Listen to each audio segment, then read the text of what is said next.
I stood there at the airport, my suitcase still in hand, watching Cassandra's private jet lift off into the sky without me. My name's Julian Cole, and this was supposed to be our big anniversary weekend, a getaway she'd promised me for months. We'd been planning it since January, or at least I thought we were. I'd packed my best shirts, even bought a new camera lens to capture the moments I imagined we'd share. But there she was, laughing with her glossy posse of assistants and friends, all decked out in designer sunglasses and heels that clicked like they owned the world.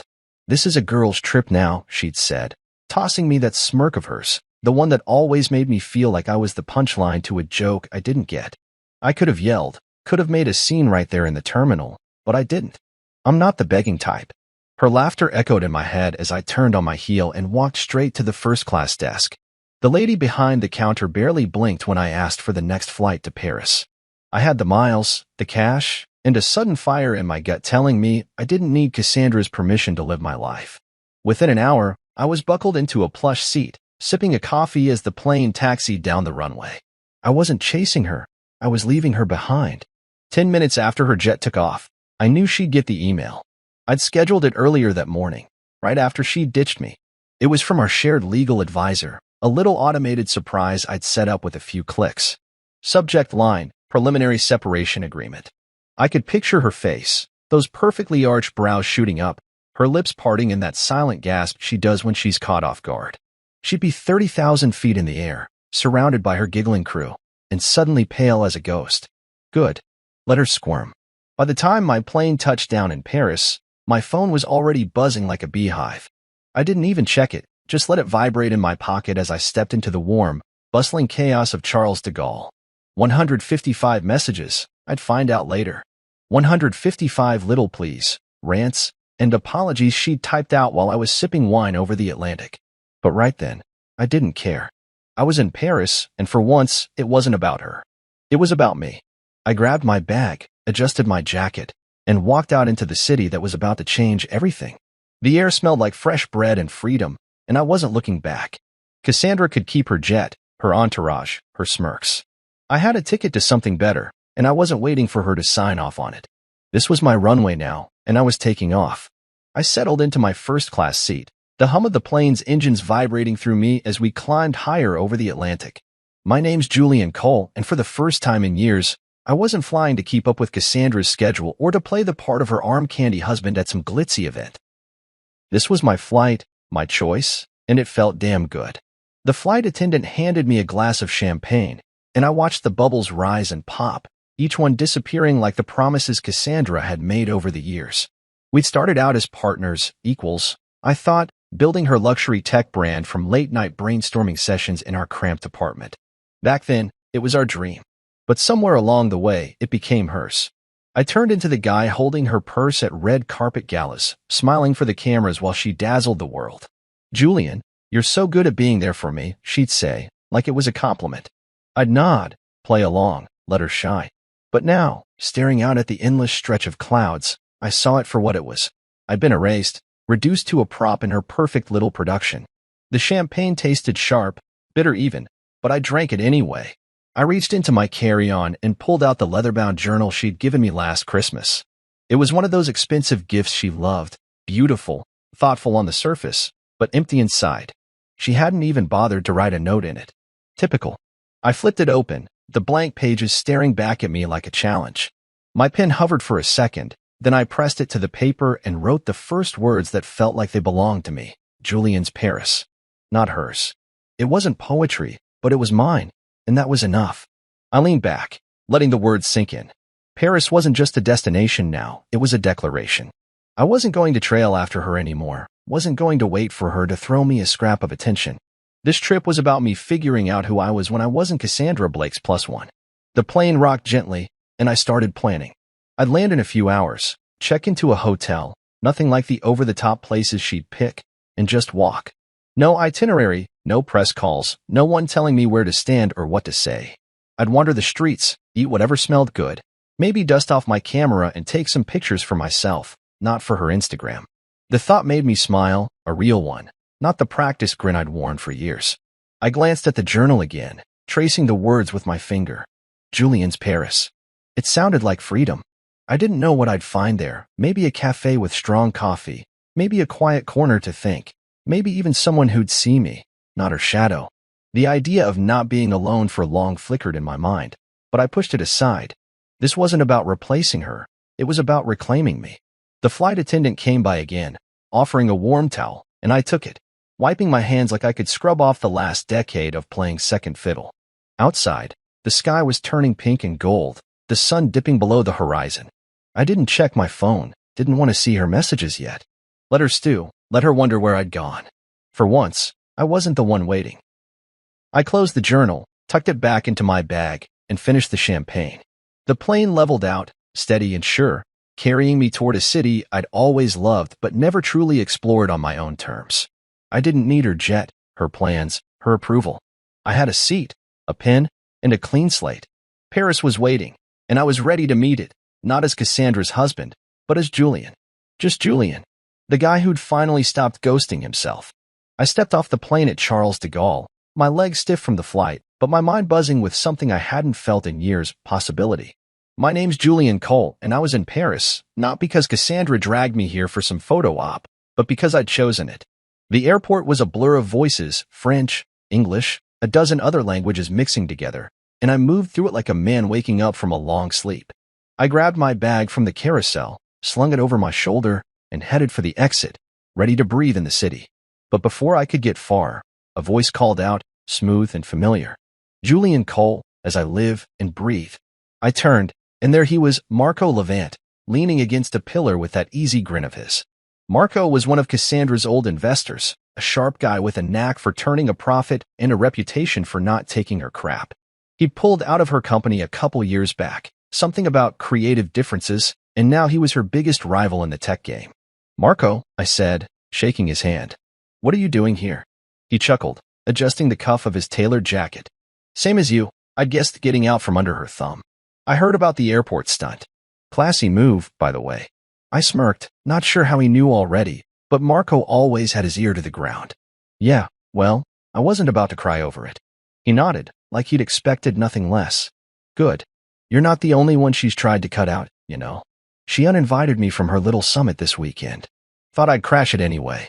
He reached into his pocket and pulled out a cream-colored envelope, handing it to me. You should come too. She's headlining, or was supposed to. Be a shame if she didn't see some familiar faces in the crowd. I took the invitation, flipping it over in my hands. It was for a tech summit in Paris, one of those exclusive events where CEOs and big shots patted each other on the back. Cassandra had been prepping for it for weeks, rehearsing her keynote speech in our living room, while I nodded along like a good husband. She doesn't know you're coming, does she? Marco asked, his eyes glinting with mischief. No, I said, feeling a grin tug at my lips. She will soon. He clapped me on the shoulder, laughing. That's the spirit. Come on, let's grab a drink. You look like you could use one. We found a bar just outside the terminal, all sleek glass and dim lighting, and ordered 2 whiskeys. The first sip burned, but it settled me, grounding me in this new reality where I wasn't just reacting to her moves. I was making my own. Marco leaned back in his chair, swirling his drink. So what's the plan, Julian? You're here. She's up there losing her mind. Where do you go from here? I thought about it, the invitation still in my hand. I don't know yet. I just wanted to get away, figure things out. But this, I tapped the envelope. This feels like a start. He nodded, like he got it. She's built a lot on your back, you know. Those early marketing ideas, the ones that got her brand off the ground. I remember whose brain they came from. I looked at him, surprised he'd bring it up. That was a long time ago. Doesn't mean it's not still true, he said, taking a sip. She's good at taking credit. You're good at letting her. Maybe it's time to change that. The words hit me harder than I expected. I'd spent years telling myself it didn't matter, that I was happy supporting her, being the guy behind the scenes. But sitting there with Marco, the whiskey warming my chest, I realized how much I'd let slip away. Paris wasn't just a getaway anymore. It was a chance to take something back. We finished our drinks, and Marco stood, tossing some euros on the table. See you at the summit, Julian. Don't let her off easy. He walked off, leaving me with the invitation and a head full of thoughts. I tucked it into my jacket, paid for my half, and stepped outside. The air was crisp, the city sprawling out in front of me. I didn't know what I'd do at that summit, but I knew one thing. Cassandra was about to find out I wasn't her ghost anymore. I hailed a cab, gave the driver the name of a hotel I'd found online. Nothing fancy, just mine, and watched the lights of Paris flicker by. This was my shot, and I wasn't backing down. I woke up to the sound of Paris breathing outside my window, a soft hum of life that felt worlds away from the polished chaos of Cassandra's universe. My name's Julian Cole, and I'd checked into Le Matin Bleu, a little boutique hotel tucked into the hills of Montmartre. It wasn't the kind of place she'd ever pick. No marble lobbies or concierges kissing her ring, but it was perfect for me. The room was small, with creaky wooden floors and a view of cobbled streets winding down into the city. I didn't need a penthouse to feel alive here. I pulled on a jacket, grabbed my camera, and headed out, letting the morning air hit me like a reset button. The streets were narrow, lined with old stone buildings and flower boxes spilling over with color. I walked without a plan, something I hadn't done in years. With Cassandra, every trip was a mission, schedules, meetings, photo ops. But today, I was just a guy with a camera, wandering through a city that didn't care who I was married to. I stopped at a cafe, the kind with wobbly tables and waiters who didn't rush you. The coffee was strong, the croissant flaky and warm, and I sat there watching people go by, artists with sketch pads, old men with newspapers, kids chasing pigeons. No one asked me about her latest product launch or told me to smile for a picture. It was just me in the moment, and I felt my shoulders loosen for the first time in forever. After breakfast, I headed toward the art district, the camera slung around my neck like an old friend I'd forgotten I had. Photography used to be my thing, back before Cassandra turned it into a punchline. "It's a cute hobby, Julian," she'd say, like I was a kid playing with toys.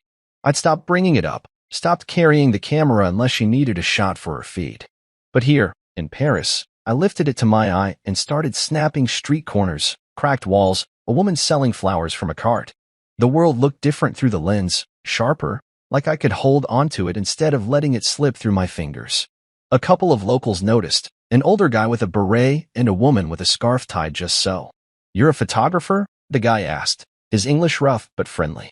"Just for fun," I said, lowering the camera. "Beautiful city you've got." He grinned, proud, and they started asking about the gear, the shots I like to take. Not once did they mention Cassandra or her brand. It was like I'd stepped out of her shadow and into my own skin. That night, I followed a flyer I'd seen pinned to a cafe wall, some rooftop exhibition in the neighborhood. The place was strung with lights, the air thick with chatter and cigarette smoke. I wandered through, sipping a glass of cheap wine, looking at sculptures and paintings that felt raw, real. Then I met Genevieve Thorne. She was standing by her installation, a mess of wires and screens flickering with images that broke apart and came back together. She had dark hair pulled into a loose bun, paint smudged on her cheek, and eyes that locked onto you like she could see right through. "What do you think?" she asked, nodding at her work. "It's like it's falling apart and starting over at the same time," I said, not sure if that made sense. She smiled, a slow, knowing thing. "That's exactly it. Erasure and rebirth. You get it."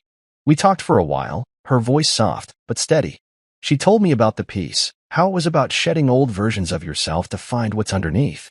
"Sometimes you have to disappear to finally be seen," she said, and it hit me like a punch. I'd been disappearing for years, fading into Cassandra's spotlight, but maybe I didn't have to anymore. I told her about my camera, how I'd picked it up again that day, and she nodded like she understood more than I was saying. "You should come back tomorrow," she said. "There's a workshop.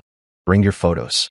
I left the rooftop with her words rattling around in my head, the city lights blurring below me.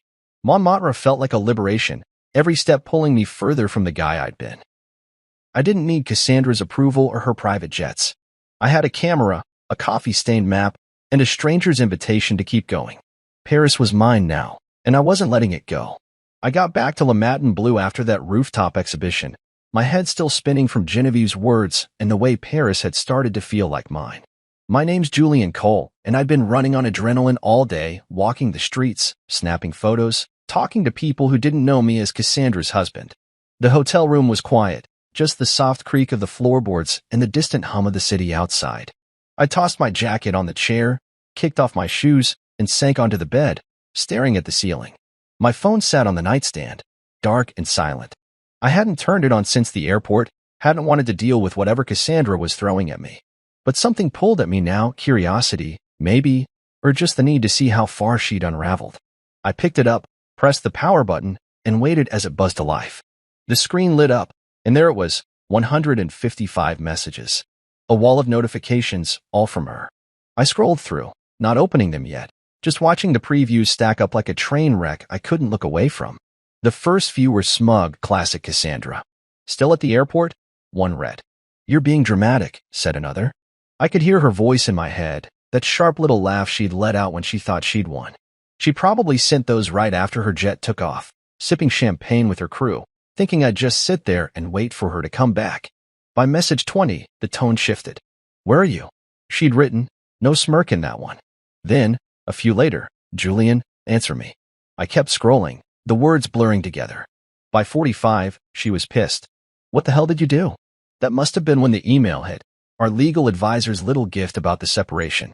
I smiled to myself, imagining her flipping through her inbox at 30,000 feet, her perfect nails tapping the screen harder with every word she read. The messages kept coming, a flood of her losing control. You can't do this to me. She wrote at 96, like I was the one who ditched her at an airport. Then the apology started. Julian, I need to talk to you. Please, came at 124. I'm sorry, she said at 142, and I almost laughed out loud. Cassandra didn't say sorry, not unless she was backed into a corner. The last one, 155, hit different. We need to fix this.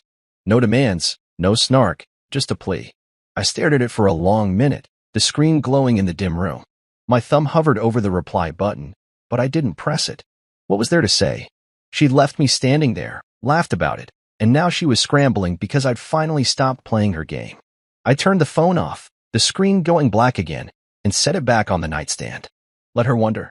Let her sit with it. I wasn't her lapdog anymore, racing to fix things the second she snapped her fingers.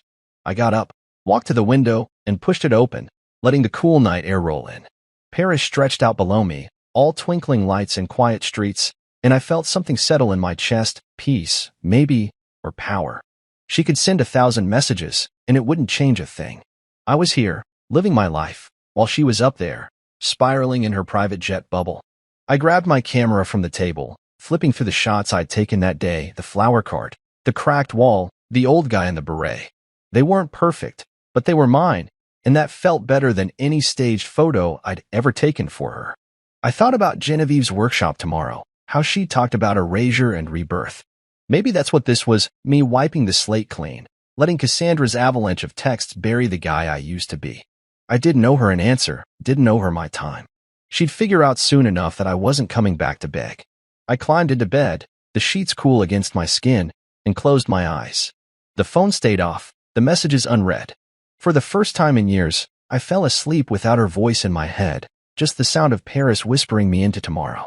I woke up to sunlight spilling through the curtains of my room at Le Matin Bleu, the kind of soft glow that made Paris feel like a painting.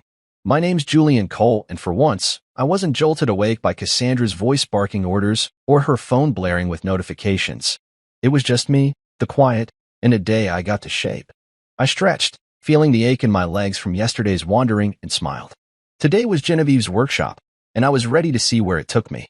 I grabbed a quick shower, threw on a sweater and jeans, and headed out with my camera and a few of the photos I'd printed at a shop down the street. Saint-Germain was a trek from Montmartre, but I didn't mind the walk. Every corner of this city had something to show me.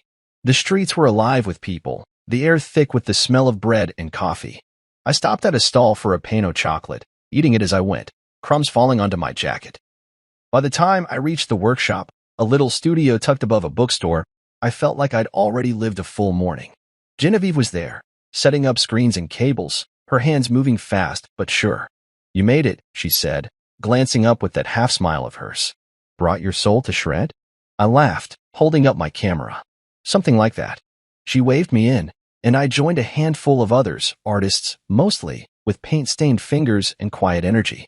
The workshop was about digital self-portraits, she explained, but not the polished kind you post online. We're deconstructing ourselves, she said, her voice steady, taking who we were and breaking it down to find what's left. I nodded, not totally sure what that meant, but ready to try. She handed me a tablet hooked up to a projector, showed me how to upload a photo and start pulling it apart pixel by pixel, layer by layer. I scrolled through my shots, then stopped on one Cassandra had posted months ago.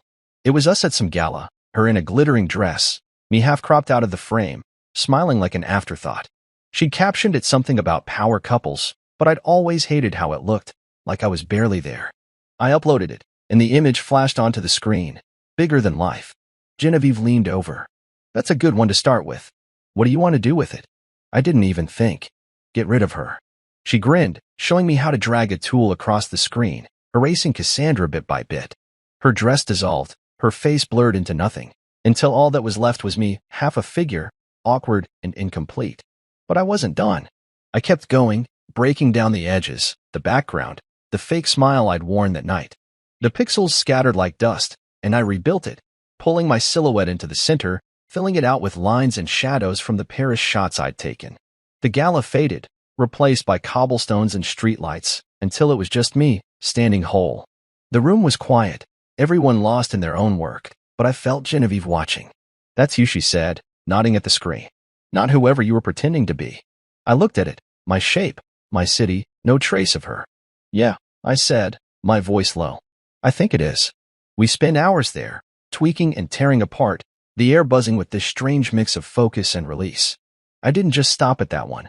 I pulled up other photos, old ones from our life together, and shredded them too.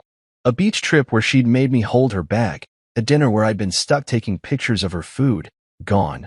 All of them, turned into something new. By the end, I had a series of images, each one a piece of me I'd forgotten.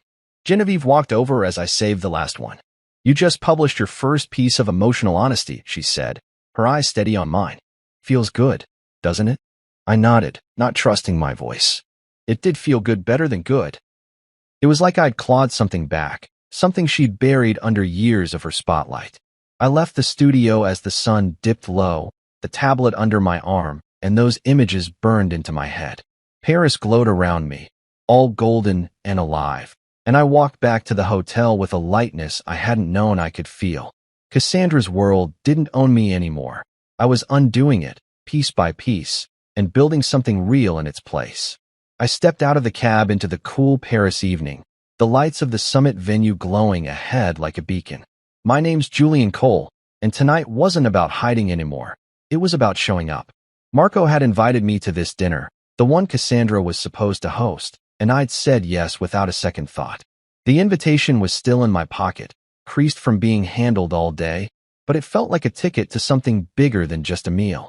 I adjusted my jacket, not the flashy kind she'd have picked for me, just a simple one I liked, and walked in. The place was all glass and gold, packed with tech execs and investors in suits that cost more than my old car. I scanned the room, half expecting to see her sweeping in with that queen bee smile, but she wasn't there. The table settings had her name on them, though, Cassandra Blake, keynote speaker. Guess she hadn't canceled yet. I found Marco near the bar, sipping a drink and chatting up some guy in a bow tie. He spotted me and waved me over. You clean up nice, Julian, he said, handing me a glass of something dark and strong. Ready to stir the pot? I took a sip, letting it burn down my throat. She's not here, is she?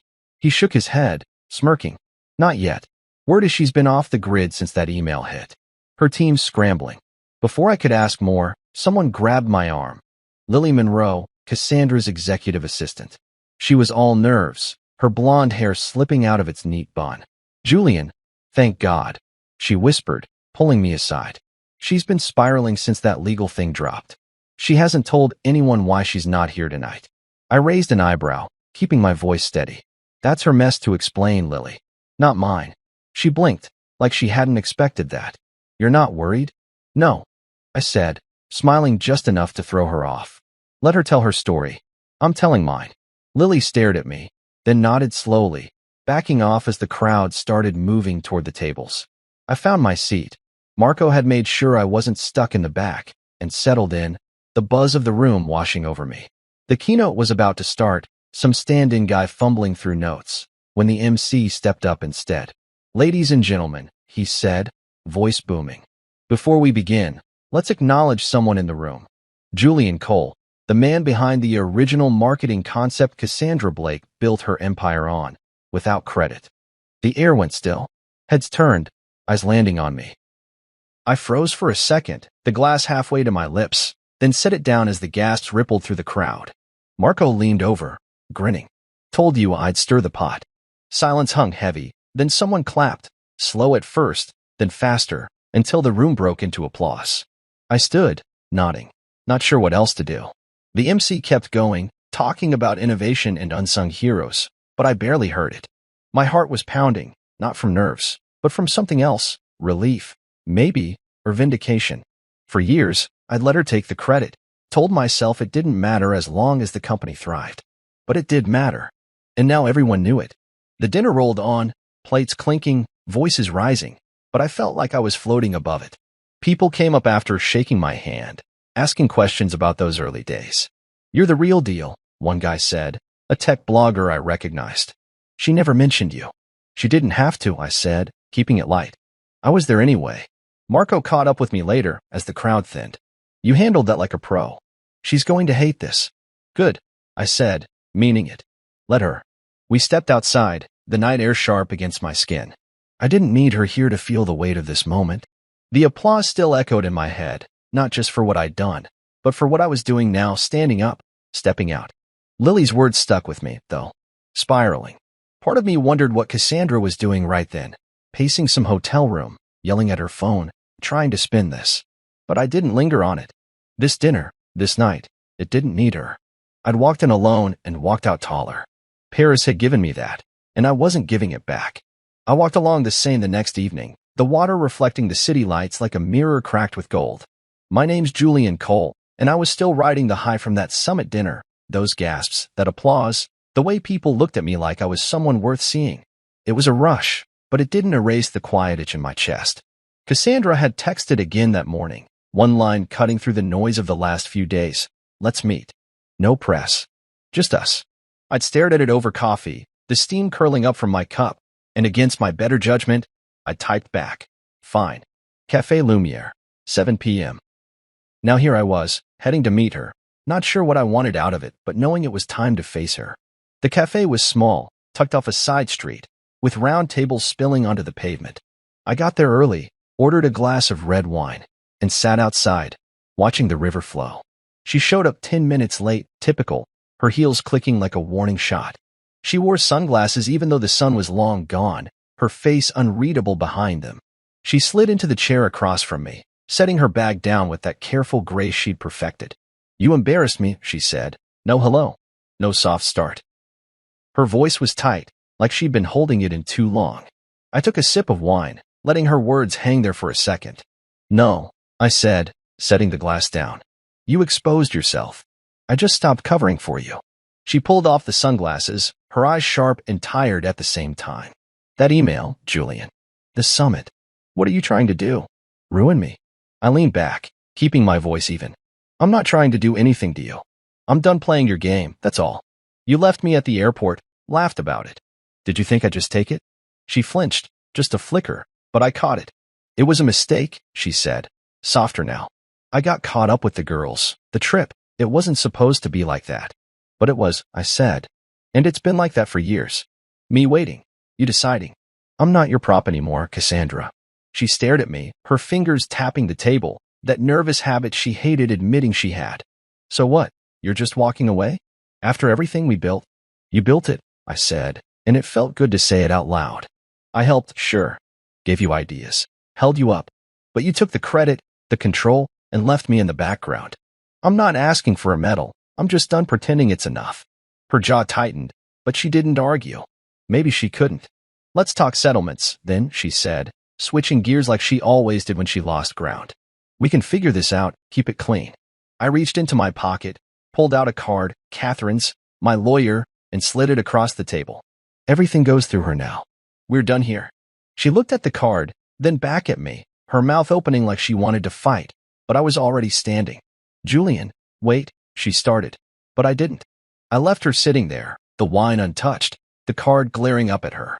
The power shift was complete, and it hit me as I walked away, slow at first, then all at once. I didn't owe her that conversation, didn't owe her my time or my explanations. She'd had years of me bending, adjusting, making it work.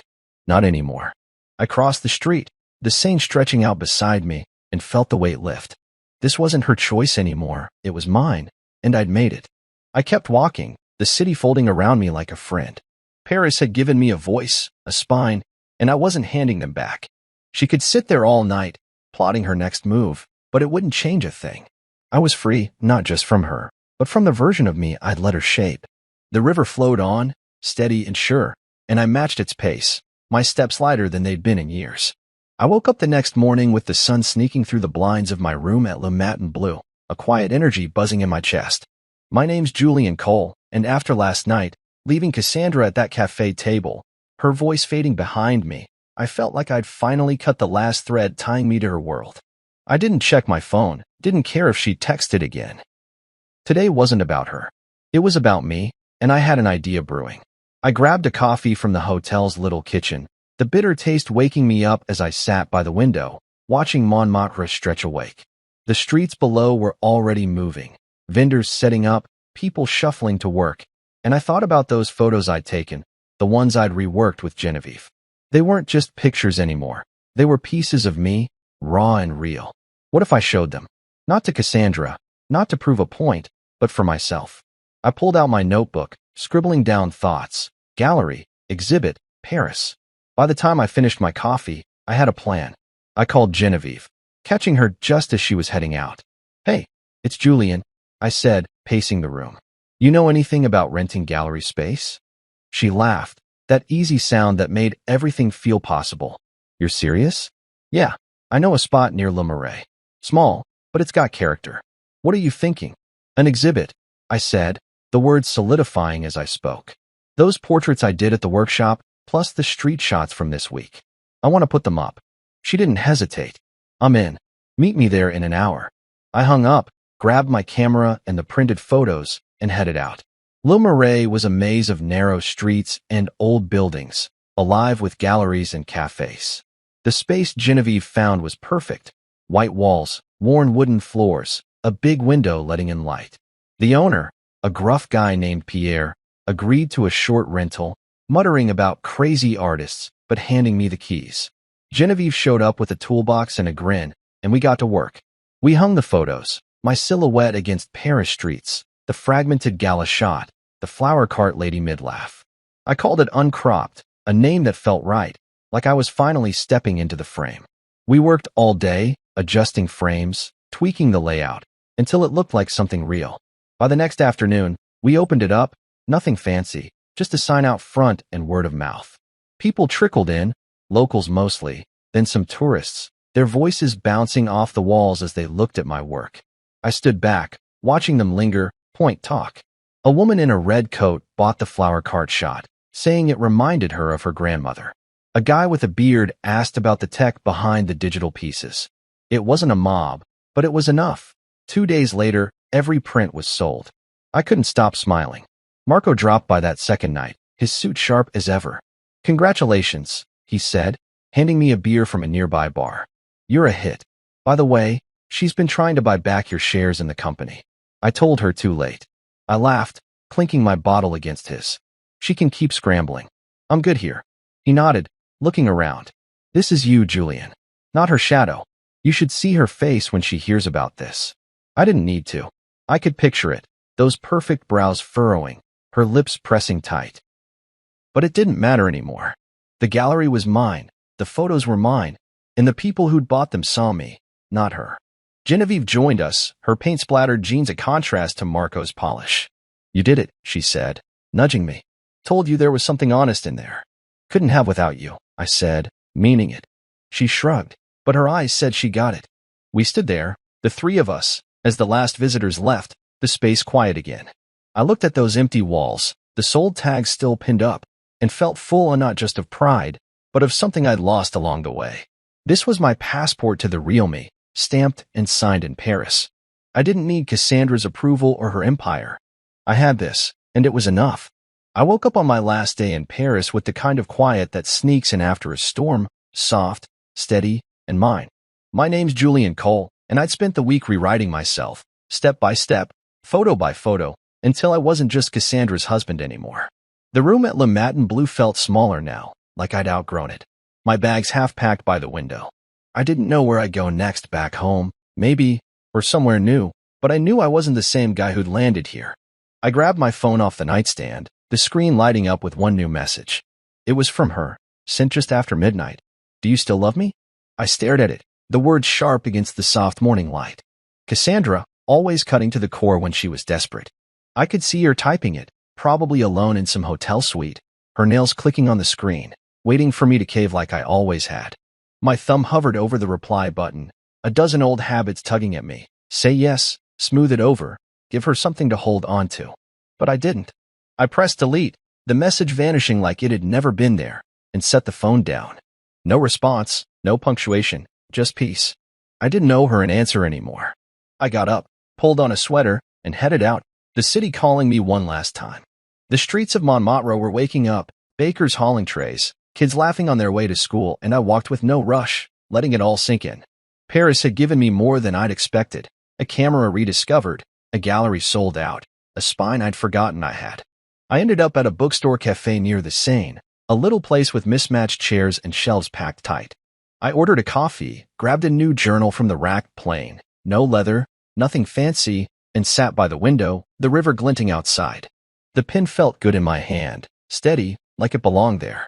I opened to the first page and wrote, Julian Cole, artist. No longer Cassandra's +1. No longer stranded. Just flying. The words came easy, no hesitation, no second guessing. It wasn't a grand story, just a start, but it was mine. I sipped the coffee, the bitterness grounding me, and watched the water flow. People moved past, tourists with maps, locals with bags of bread. And I didn't feel invisible anymore. I thought about the week. Marco's grin at the summit, Genevieve's quiet push at the workshop, the gallery walls bare from sold prints. They'd seen me, not her shadow, and that was enough to carry forward. My phone buzzed once, twice, but I didn't check it. Let her send whatever she wanted, apologies, threats, more questions. It didn't matter. I'd said everything I needed to by walking away, by building something here. The cafe filled up, voices blending into a hum, and I kept writing, ideas for photos, places I might go, things I wanted to see through my lens. The pages filled fast, each one a step away from the guy who'd stood at that airport, suitcase in hand, watching her jet take off. I didn't hate her, I realized, finishing my coffee. I didn't even miss her. She was just a chapter ending, and this journal, this city, this me, was the first page of something else. I paid the bill, tucked the journal under my arm, and stepped outside. The air was crisp, the Seine steady beside me. I walked along it, my boots tapping the pavement, and felt the weight of her final message lift completely. No, I didn't still love her, not the way she meant, not the way that kept me tethered. I loved this instead, the freedom, the quiet, the man I was becoming. I stopped at a bridge, leaned on the railing, and watched a boat drift by. Paris stretched out around me, its lights flickering on as the day faded. I'd fly out tomorrow, but I wasn't leaving empty-handed. I had a new story, a first chapter written in my own hand, and that was more than enough to take with me. I stood on that bridge over the Seine, the cold metal of the railing pressing into my palms, and watched the boat disappear around a bend. My name's Julian Cole, and this was my last night in Paris, a city that had taken me apart and put me back together in ways I hadn't seen coming. The air was sharp now, the kind that bites at your nose, and the lights along the river flickered like they were winking at me. I wasn't ready to leave, not really, but I knew I couldn't stay forever. Tomorrow I'd fly out, back to a life I'd have to figure out from scratch, but tonight was still mine. I pulled my jacket tighter and started walking again. No plan. Just the urge to soak up every last second of this place. The streets were quieter now, the crowds thinning as the city settled into itself. I passed a guy playing an accordion, the notes slow and heavy, and tossed a few coins into his hat. He nodded, not breaking the tune, and I kept going, the music following me like a shadow. I thought about that journal in my bag, the one I'd started at the cafe, the words I'd written, Julian Cole, artist. It still felt strange, calling myself that, but it fit better than Cassandra's husband ever had. I wondered what she was doing right now, probably back home by now, pacing our old living room, yelling at Lily or her lawyers. That last text of hers, "Do you still love me?" kept popping into my head, but not because I wanted to answer it. It was more like a ghost, a whisper from a life I'd left behind. I didn't feel guilt, didn't feel torn, just done. I turned down a street I hadn't explored yet, narrower than the others, with old lanterns casting pools of light on the cobblestones. A little bar caught my eye, nothing fancy, Just a wooden sign swinging over the door that said, Le Repos. Rest. Sounded good. I pushed inside, the warmth hitting me like a hug. The place was small, half full, with low ceilings and tables scratched up from years of use. I ordered a whiskey at the counter, the bartender pouring it without a word, and took it to a corner by the window. The glass was heavy in my hand, the amber liquid catching the light, and I sipped it slow, letting it burn its way down. A guy at the next table was sketching on a napkin, his pencil scratching quick lines, and I watched him for a minute, feeling the itch to pull out my camera. I didn't, though, just sat there, soaking it in. Then the door creaked open, and Genevieve walked in. She spotted me right away, her dark hair loose tonight, a scarf dangling from her neck. "Fancy meeting you here," she said, sliding into the chair across from me without asking. "Thought you'd be packing." I smiled, setting the glass down. "Thought I'd say goodbye to Paris first. What about you?" She shrugged, ordering a wine from the passing bartender. "I live here, but I like this place." "Good for thinking." We sat there, quiet at first, the hum of the bar filling the space. She looked at me, her eyes steady like they'd been at the workshop. "You're different now," she said, not a question. "Yeah," I said, nodding. "I feel it too." She sipped her wine, then leaned forward. "That exhibit, uncropped, it wasn't just photos, was it? It was you figuring out who you are." I thought about that, the way those images had pulled me out of Cassandra's frame. "Guess so. Took a while to see it." She smiled, small but real. "Most people don't. They stay cropped." We talked for hours about art, Paris, the way things break and mend. She told me about her next project, something with sound and light, and I told her about the journal, the idea of keeping this going wherever I landed next. The whiskey ran low, the bar emptied out, but we didn't move. It wasn't flirty, wasn't anything more than two people who got each other, but it felt good, solid, like an anchor in all this newness. When the bartender called last rounds, we stepped outside, the cold snapping me awake. "You'll be back," she said, pulling her scarf tight. "Paris doesn't let go that easy." "Maybe," I said, grinning. "Or maybe I'll take it with me." She laughed, waved, and disappeared down the street. I walked back to the hotel alone, the city quiet now, my breath fogging in the air. I packed my bags, tucked the journal in last, and lay on the bed, staring at the ceiling. Tomorrow I'd leave, but tonight, I was still here, still Julian, still flying.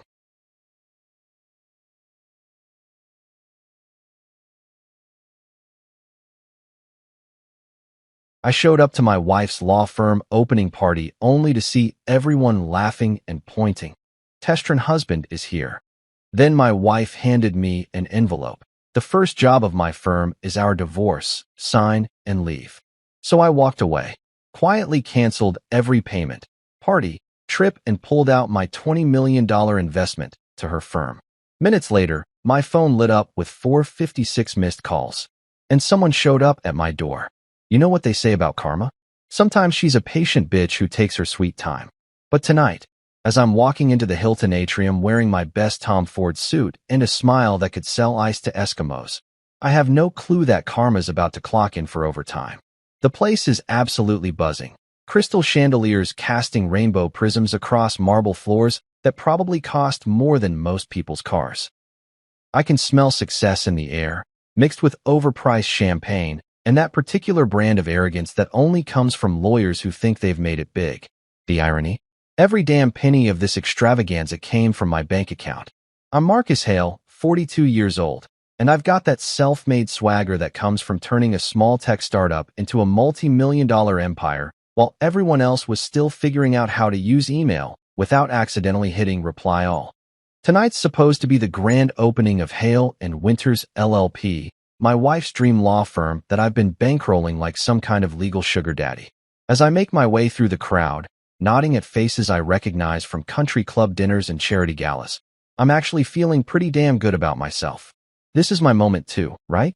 I mean, without Marcus Hale's deep pockets, there wouldn't be any Hale and Winters LLP. There wouldn't be this fancy party with its ice sculptures and champagne fountains that look like they belong in a Vegas hotel lobby. But then I hear it, this snide little comment that cuts through the party chatter like a knife through butter. Some young associate, probably fresh out of law school and still wet behind the ears, leans over to his buddy and says with a smirk, well, looks like the test run husband is here." Test run husband. The words hit me like a slap across the face, but I keep walking, keep smiling, because that's what you do when you're Marcus Hale. You don't let some nobody in a cheap suit see you sweat. But inside, something cold and sharp is starting to twist in my gut. I scan the room looking for Clara, and there she is, my wife of 8 years, standing at the podium like she owns the world. And damn it, she looks absolutely stunning. Her dark hair is pulled back in this perfect chignon that probably took her stylist 2 hours to achieve, and she's wearing that diamond necklace I bought her for our anniversary last year. The one that cost more than most people make in a decade. She's glowing under those chandelier lights, fielding congratulations and air kisses from everyone who matters in the New York legal scene. Judge Robert Winters, her father and one of the most powerful men in the city's judicial system, is beaming with pride from his front row seat. Victor Cross, her business partner and the guy I've been writing checks to for the past 2 years, is standing just off to the side, looking smug as hell in his custom-tailored Armani. Clara catches my eye and smiles, but something's off. It's not the warm, genuine smile I fell in love with all those years ago. This one's different, calculated, like she's already rehearsed what comes next. She taps her champagne glass with a silver spoon, and the room falls silent. Every face turns toward the podium. Every conversation stops mid-sentence. You could hear a pin drop in this place, which is saying something considering we're in the middle of Manhattan. Ladies and gentlemen, Clara begins, her voice carrying that smooth, confident tone she uses in court. Thank you all for being here tonight to celebrate the launch of Hale and Winters LLP. This firm represents everything I've worked for, everything I've dreamed of since I was a little girl sitting in my father's courtroom. The crowd murmurs appreciatively. Someone shouts, "Here, here," and raises their glass. But then Clara does something that makes my blood run cold.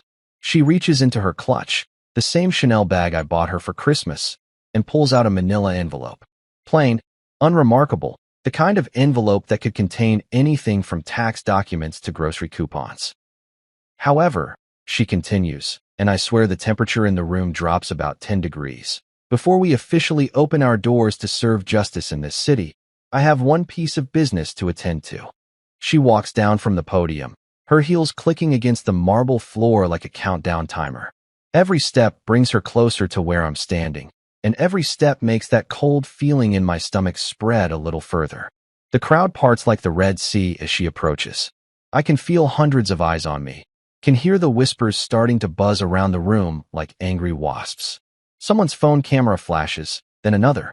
Clara stops right in front of me, close enough that I can smell her perfume. The same Chanel No. 5 she's worn since our second date. She's still smiling, but now I can see what that smile really is. It's not love or gratitude or even basic human decency. It's pity mixed with something that looks disturbingly like satisfaction. "Marcus," she says, loud enough for the whole room to hear. "You've been so generous, so supportive, and I want everyone here to know that the first case Hale and Winters LLP will be handling is very close to my heart." She hands me the envelope like she's presenting me with an award at some twisted ceremony. The paper feels heavy in my hands, weighted with possibilities I don't want to consider. "The first case for my law firm," she announces, turning back to address the crowd with that same practiced smile, "is my divorce. Marcus, I need you to sign these papers and leave. Tonight." The words hang in the air like smoke from a gun barrel. For a moment, everything is perfectly silent. Then the applause starts, scattered at first, then growing louder. Some people are gasping, covering their mouths with their hands like they're watching a car crash in slow motion. Others are filming with their phones, probably already uploading to social media with hashtags like #LawyerLife and #PowerMove. I stand there holding that envelope, feeling like the biggest fool who ever walked the earth. This is my money funding this party. These are my connections filling this room. I'm the one who made this entire night possible, and now I'm being dismissed like some kind of hired help who's overstayed his welcome. The humiliation should be crushing. The betrayal should bring me to my knees. 8 years of marriage, 2 years of supporting her dream firm, $20 million of my own money, all of it reduced to a manila envelope, and a public execution in front of everyone who matters in New York's legal community. But you know what? I don't shout. I don't throw the envelope back in her face. I don't cause the scene that everyone's probably expecting, the dramatic meltdown that would give them something to gossip about at their country club brunches for the next 6 months. Instead, I do something that probably surprises everyone in that room, maybe even myself. I fold that envelope in half, slide it into my jacket pocket, and walk toward the exit with my head held high. As I push through the crowd, I can hear the whispers starting up again, can feel their eyes following my every move. But I keep walking, past the ice sculptures and champagne fountains, past the marble floors and crystal chandeliers, past everything I paid for but apparently never owned. Outside, the New York night air hits my face like a blessing. I loosen my tie, let the cool breeze wash away the stuffiness of that overpriced hotel ballroom. And then, standing there on the sidewalk with the city lights reflecting off the wet pavement, I do something that would probably shock everyone still inside celebrating my public humiliation. I smile. Not the fake, practice smile I've been wearing all evening, but a real one. Faint, but genuine. See, here's the thing about being Marcus Hale that none of those people in that room understand. I didn't get where I am by being stupid. I didn't build a multi-million-dollar empire by trusting people at their word. And I sure as hell didn't survive in the cutthroat world of business by not having a few contingency plans up my sleeve. They think they've won. They think this is the end of the story. The foolish husband who got played by his ambitious wife and her slick business partner. They think Marcus Hale just got taken for the ride of his life. They haven't seen anything yet. The real game? It's just getting started. You know what's funny about betrayal? It's like food poisoning. At first, you're just confused and uncomfortable, but then it hits you all at once, and suddenly you're seeing everything with crystal clarity. By the time I get back to my apartment on the Upper East Side, that clarity is burning through me like acid. I pour myself 3 fingers of Macallan 25, the good stuff I save for special occasions, though I'm pretty sure getting publicly divorced at your wife's law firm launch party qualifies as special in the most twisted way possible. The amber liquid burns going down, but it's nothing compared to the fire that's been building in my chest since I walked out of that circus. My apartment feels different now. Quieter. All those little touches that screamed successful married couple.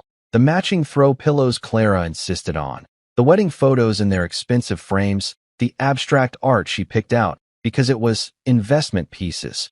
Now they just look like props from a play I didn't know I was starring in. But I'm not here for a pity party. I've got work to do. I head straight to my study, past the floor-to-ceiling windows that offer a $1 million view of Central Park. Most people think the view is what makes this room special, but they'd be wrong. The real magic is behind the custom-built bookshelf, where a hidden panel slides away to reveal my private safe. This isn't some dinky hotel room safe where you stash your passport and a few $100. This is a proper vault, fireproof, waterproof, and big enough to hold everything that really matters. I punch in the code, and the heavy door swings open with a satisfying click. Inside, organized with the kind of obsessive precision that would make a Swiss banker weep with joy, are my primary assets. Not stocks or bonds or crypto wallets. Those are for amateurs. No, these are the documents that separate the players from the played, the hunters from the hunted. I pull out the first binder, thick as a phone book and labeled in my own handwriting. Hale and Winters LLP. Financial structure. Every page tells a story, and boy, is it a doozy. Here's what Clara and her smug partner Victor didn't understand about Marcus Hale. I don't just throw money at things and hope for the best. When I invest, I document everything. When I write a check, I create a paper trail that could be followed by a blind accountant with dyslexia. The first section shows the initial seed money, $5 million transferred from my personal account to establish the firm's operating capital. Clara thought it was a gift, a loving husband supporting his wife's dreams. In reality, it was a loan with very specific terms that she never bothered to read because she was too busy picking out office furniture and planning launch parties. Next up, the office lease. That gorgeous corner suite on Madison Avenue with the mahogany conference table and the view of the Chrysler Building? The one that costs $40,000 a month? Yeah, that's in my name. The lease agreement sits right here in black and white, along with the security deposit receipt for $200,000. I flip through more pages, each one a little insurance policy I never thought I'd need to cash in. Interior design costs, another $250,000 for Clara's vision of sophisticated legal elegance. The custom law library with its first edition legal texts and hand-carved shelving, 6 figures. The state-of-the-art computer system and case management software, another 100 grand. But the real kicker is the recruitment expenses. Clara and Victor went on a hiring spree like they were building the legal equivalent of the Yankees. They poached senior associates from white shoe firms, offering signing bonuses and inflated salaries that would make Wall Street executives jealous. Every single one of those offers was backed by my money, and every single contract includes a clause that ties their employment to the firm's financial stability. As I'm going through these documents, something starts bubbling up from deep in my chest. At first, I think it might be another wave of humiliation, but then I realize what it actually is: laughter. Dark, bitter laughter that tastes like revenge served at room temperature. Because here's the thing that's becoming crystal clear as I review my meticulous record keeping. I haven't been Clara's husband for the past 2 years. I've been her bank. A walking, talking ATM with a wedding ring and a joint checking account. Every dinner party where she introduced me as my husband, the tech entrepreneur, she was really saying, my financier who doesn't understand law. Every time she asked my opinion on hiring decisions or office locations, she was just being polite while spending my money. Every passionate speech about building something meaningful and lasting, she was talking about building it on my dime while planning to cut me out of the picture. I pull out my laptop and start cross-referencing the documents with my bank statements. The pattern is so obvious now that I can't believe I missed it. Every major expense for the firm coincided with Clara working late nights, taking client dinners that always seemed to include Victor, and coming home with that glow that I stupidly thought was professional satisfaction. $20 million. That's what the grand total comes to when you add up every check, every wire transfer, every credit card payment I've made to support Hale and Winters LLP. $20 million to fund my wife's affair and finance my own public humiliation. But here's where Clara and Victor made their fatal mistake. They assumed I was just another rich guy who got successful by luck and stayed successful by throwing money at problems. They thought I was the kind of Mark who signs papers without reading them and trusts people because it's easier than being suspicious. They clearly never did their homework on how Marcus Hale actually operates. Every single one of these transactions was structured as a business investment, not a marital gift. Every contract includes performance clauses, accountability measures, and most importantly, exit strategies. Clara never read the fine print because she was too busy planning her grand debut as New York's hottest new legal power couple. I closed the binder and reached for the next one: corporate structure and silent partner agreements. This is where things get really interesting. See, when you're putting $20 million into a startup law firm, even one run by your loving wife, you don't just write checks and hope for the best. You create legal structures that protect your investment. You establish yourself as a silent partner with very specific rights and responsibilities. Rights like the ability to freeze corporate accounts if fiscal responsibility is questioned. Rights like mandatory disclosure of all major expenditures. Rights like unilateral withdrawal of invested capital under breach of fiduciary duty clauses. The beauty of it all is that Clara signed every single one of these agreements herself. She was so eager to get her hands on my money that she barely glanced at the corporate documents. She probably assumed they were just legal boilerplate, the kind of paperwork you sign when your husband is being overly cautious about protecting his assets. I lean back in my chair and take another sip of that Macallan, savoring both the whiskey and the irony. At this very moment, Clara and Victor are probably still at the Hilton, basking in the afterglow of their power move, accepting congratulations from all those legal eagles who witnessed my public takedown. They think they've won. They think Marcus Hale just got played by the 2 smartest people in the room. They're probably already planning how to spend my $20 million, maybe even joking about how easy it was to separate a fool from his money. What they don't realize is that Marcus Hale doesn't get played. He plays the game better than everyone else. And sometimes that means letting people think they're winning right up until the moment they realize they've been checkmated. I close the safe and pour myself another drink. Tomorrow, the real education begins. Tonight, I'm just a guy in an expensive apartment, surrounded by evidence of the biggest mistake his wife ever made. But hey, we all make mistakes. The trick is making sure yours aren't fatal. You know what separates successful people from everyone else? Timing. Not just knowing what to do, but knowing exactly when to do it. And as I'm sitting in my study at 2:47 a.m., nursing my third glass of Macallan and staring at my laptop screen, I realize that my timing has never been better.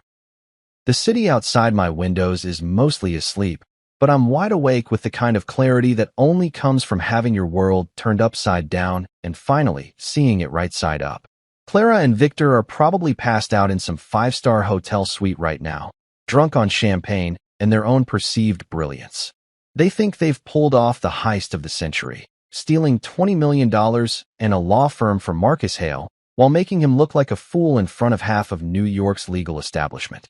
What they don't know is that Marcus Hale doesn't sleep when there's work to be done. And tonight, there's definitely work to be done. I crack my knuckles and open up my laptop, the screen's blue glow reflecting off the empty whiskey glass beside me. First stop, the firm's online banking portal. Clara probably assumes I don't have access anymore, maybe even changed the passwords in some amateur attempt at digital security. She always was too trusting, too willing to believe that people are exactly what they appear to be on the surface. But here's the thing about being the guy who bankrolled the entire operation. You make sure you always have a way in. Those credentials I memorized when we first set up the corporate accounts? Still working perfectly. The backup email address tied to password recovery? That's my personal Gmail account, not Clara's. The security questions? All answered with information only I would know. I'm in the system within 30 seconds. And what I see makes me smile for the first time since that disaster at the Hilton. The account balance shows exactly what I expected. $847,000 in operating capital, sitting pretty in the main business checking account. There's also the money market account with another $1.2 million in reserve funds, and the expense account Victor's been using to fund his and Clara's business dinners at the city's most expensive restaurants. This is going to be fun. I start with the smallest moves first, the kind of financial adjustments that won't trigger any immediate red flags, but will definitely cause some interesting conversations come Monday morning. The automatic payment system that handles the firm's monthly expenses, office lease, utilities, cleaning service, coffee suppliers, gets a little adjustment. Not canceled, mind you, just temporarily suspended due to account verification requirements. Next up, the vendor payments. That fancy catering company that provided tonight's champagne fountain and caviar service? Their invoice payment just got frozen pending financial review. The florist who created those elaborate centerpieces? Same deal. The sound system rental, the photographer, the valet service. Every single vendor who contributed to my public humiliation just got moved to payment pending status. But I'm just getting warmed up. The real masterpiece is the payroll system. All those hotshot lawyers Clara and Victor poached from competing firms, the ones with their signing bonuses and six-figure salaries and attitudes that could cut glass, their direct deposit information just encountered a small technical glitch that will require manual resolution. Nothing permanent, you understand. Just a temporary hiccup that might make their mortgage payments a little more interesting this month. I lean back in my chair and take another sip of whiskey, savoring the smooth burn as much as the elegant simplicity of what I'm doing. This isn't some dramatic corporate raid with hostile takeovers and screaming board meetings. This is surgical precision, the kind of quiet destruction that happens in spreadsheets and database queries while the targets sleep peacefully in their beds. But the real coup de grace is still coming. I navigate to the investment management section of the portal, where the crown jewel of my financial architecture sits waiting. My silent partner withdrawal clause. It's buried in subsection 7.3 of the corporate partnership agreement, the part that Clara's lawyer probably skimmed over because it looked like standard boilerplate language. What it actually says, in very precise legal terminology, is that any partner who contributed more than 75% of the firm's initial capitalization has the right to immediate asset recovery in the event of material breach of fiduciary responsibility or dissolution of partnership confidence. $20 million in, Clara's public divorce announcement at the firm's launch party, Victor's smirk as he watched me get handed those papers. I'd say that qualifies as material breach of just about everything. I click through the withdrawal process, each screen asking me to confirm that yes, I really want to do this, and yes, I understand the consequences, and yes, I'm absolutely certain. The system is designed to make you think twice, to give you multiple opportunities to back down from what it knows is going to be a financial nuclear option. But Marcus Hale doesn't back down. Not when he's been played. Not when he's been humiliated. And definitely not when he's got 20 million reasons to make his point crystal clear. The final screen is beautiful in its simplicity. Withdrawal request submitted. Funds will be transferred within 24 to 48 business hours, pending final documentation review.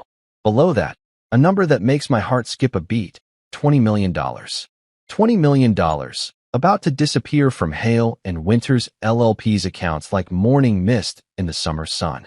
I hit submit and lean back to watch the digital wheels start turning. Somewhere in the depths of the banking system's servers, electronic signals are already starting to flow, beginning the process that will transform Clara's dream firm from a powerhouse startup into a very expensive pile of legal documents. The beauty of it all is the timing. It's Saturday night, or Sunday morning, technically. The banks won't start processing anything until Monday, which means Clara and Victor have roughly 40 hours to enjoy their victory before they discover what Marcus Hale's version of a divorce settlement actually looks like. I pour myself one more glass of that Macallan and walk over to the floor-to-ceiling windows overlooking Central Park. The city spreads out below me like a circuit board, all glittering lights and hidden connections.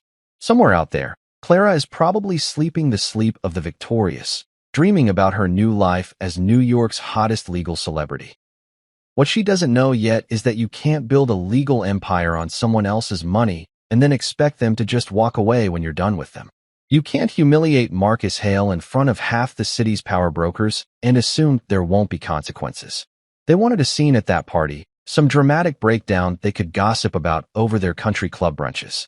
What they're getting instead is something much more devastating. A silent storm that's going to tear through their perfect little world like a Category 5 hurricane. The best part? They'll never see it coming until it's already too late. I raise my glass to the sleeping city and smile. Monday morning is going to be very, very interesting. Monday morning hits New York City like a freight train, and I'm sitting in my kitchen sipping Colombian coffee that costs more per pound than most people spend on groceries, watching the sunrise paint the sky in shades of orange and pink.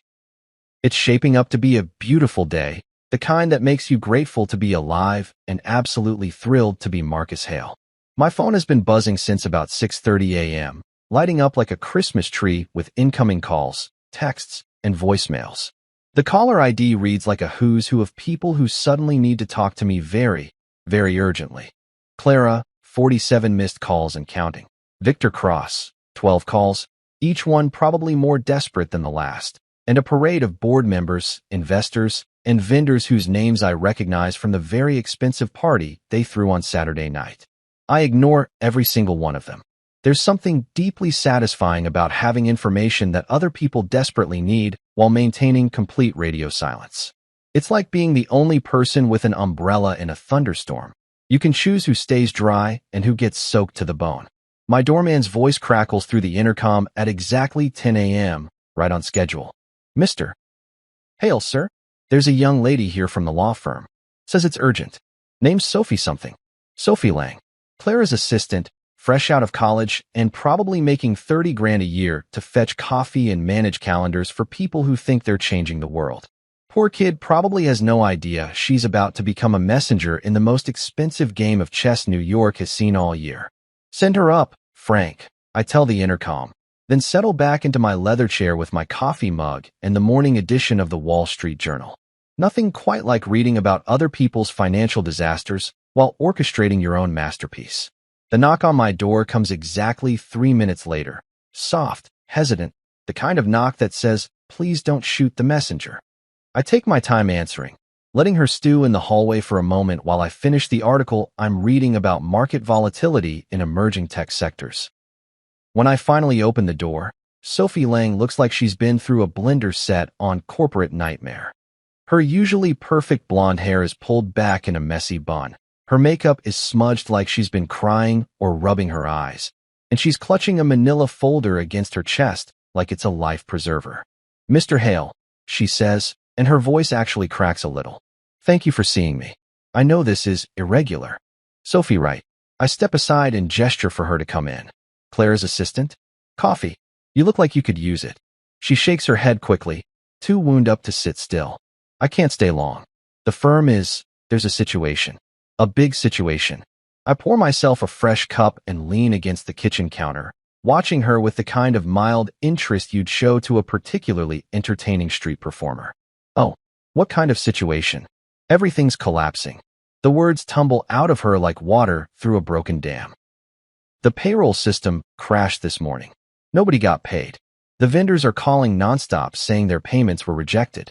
The catering company is threatening to sue over the party expenses. Even the coffee service got cut off.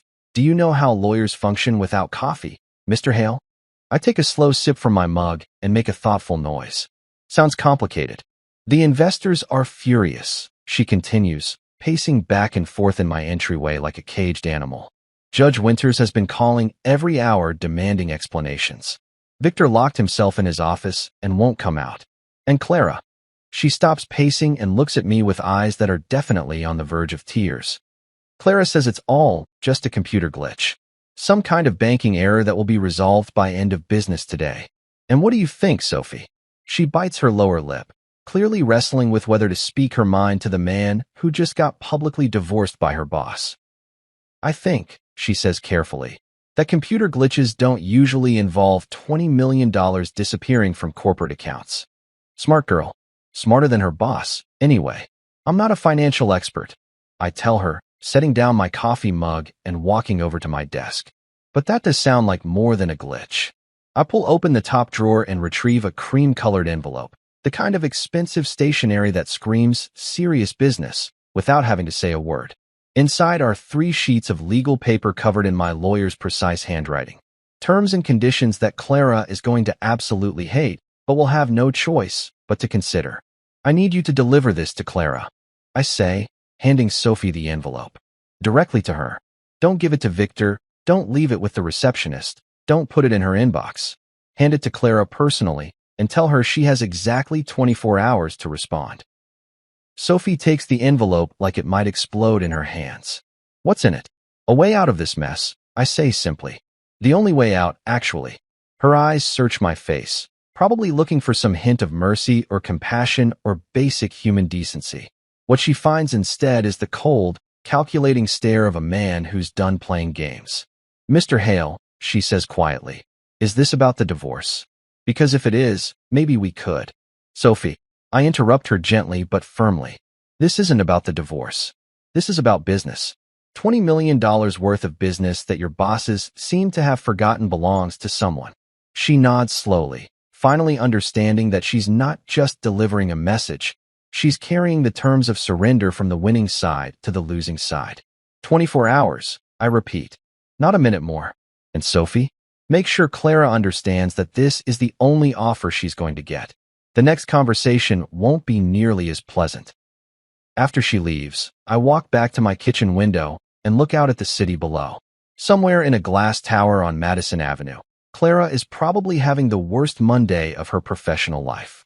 The phone calls, the panicked meetings, the growing realization that her dream firm is turning into a nightmare faster than she can damage control. I pour myself another cup of coffee and check my phone. 53 missed calls now, plus a text message from Victor that just says, "Call me now" in all caps. I delete the text without reading it twice and turn my phone to silent mode. The beautiful thing about being Marcus Hale is that when you hold all the cards, you get to decide when the game ends. And this game? It's just getting started. 24 hours, Clara. The clock is ticking. Friday morning arrives with all the subtlety of a demolition crew, and I'm standing in front of my bathroom mirror at 7:30 a.m., adjusting a tie that costs more than most people's rent while mentally preparing for what's about to be the most satisfying business meeting of my entire career. Today's ensemble is what I like to call corporate executioner chic. Charcoal Tom Ford suit that fits like it was sewn directly onto my body, Italian leather shoes that could probably finance a small car, and a smile that would make a shark jealous. When you're about to walk into a room full of lawyers who think they've been playing chess while you've been playing 4D chess, presentation matters. The ride to Hale and Winters LLP takes exactly 14 minutes in Manhattan traffic, which gives me just enough time to review my notes and savor the irony of walking into a building whose lease I personally guarantee. The lobby looks the same as it did when Clara first showed me the space 2 years ago. All marble and brass, and aspirational grandeur designed to intimidate clients into paying premium rates. What's different is the energy. Instead of the confident buzz of legal eagles circling their prey, there's a nervous tension in the air that you could cut with a subpoena. The receptionist, a young woman whose name I've never bothered to learn, looks up at me with eyes wide enough to suggest she knows exactly why I'm here. "Mr. Hale," she stammers. They're waiting for you in the conference room." Of course they are. When Marcus Hale schedules a 9 a.m. meeting, smart people show up early and nervous people show up earlier. The elevator ride to the 42nd floor gives me 30 seconds to appreciate the view of Manhattan spreading out below like a game board I'm about to rearrange. When the doors open, I can hear voices through the conference room's glass walls, urgent whispers, and what sounds like someone practicing damage control talking points.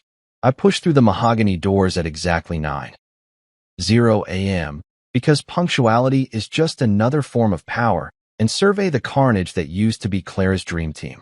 The conference room that once hosted champagne toasts and victory celebrations now looks like a war room staffed by people who've already lost the war.